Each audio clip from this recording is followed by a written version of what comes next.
Hello, History 86 class and Professor Nguyen. My name is Jerry P. Bautista, and this is my video presentation on food preservation and how it relates to Professor Nguyen's Chapter 2 lecture, audio/video.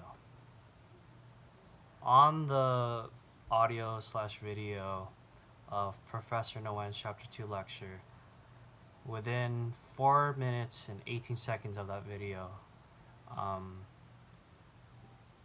Professor Nguyen was explaining that countries around the world, whether it be within the Americas, South Americas, Euroasias, Asia, and Africas, that they store their food after they gather and collect it.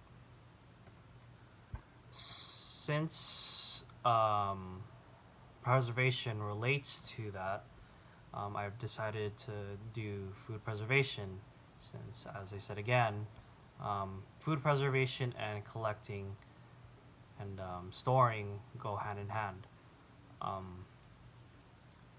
I've done some research and I found a credible source and website, which is the National Center for Home Food Preservation, and it's also stands for nchfp.uga.edu.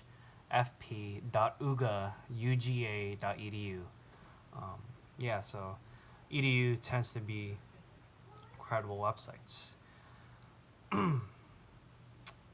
This website/source explains different ways to preserve food, and also it has multiple methods and techniques that you can use.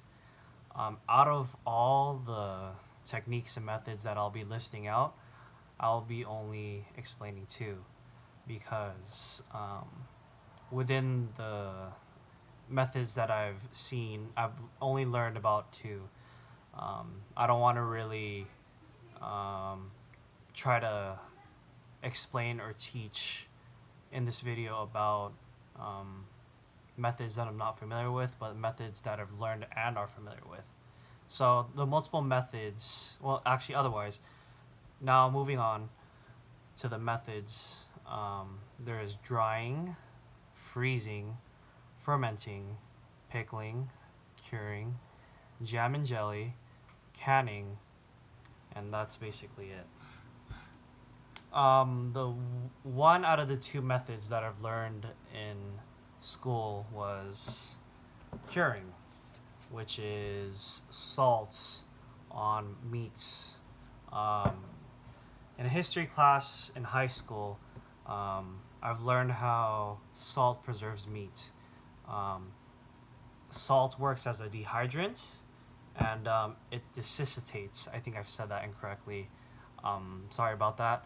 But basically, it dehydrates a meat to dry it out and have it be able to be preserved.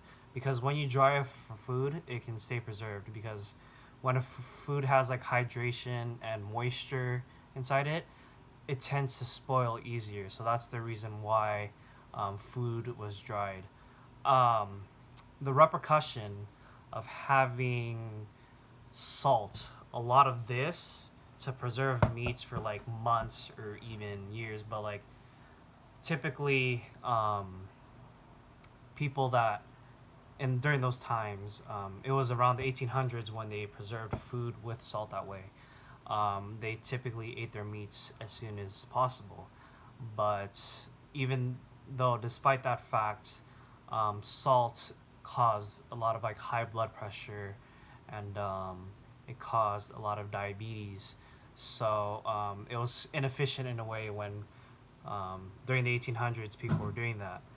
But now, moving on to now, like 2020, well, actually, when the refrigerator was actually made, refrigerators and freezers now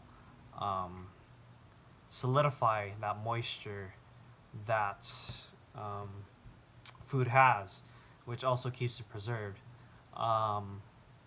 Like those are two different methods that I've grown up to and learned in history classes. So yeah, that's basically it. Um, just wanted to explain how different processes and different methods that can be used to preserve food. Thank you for watching this video.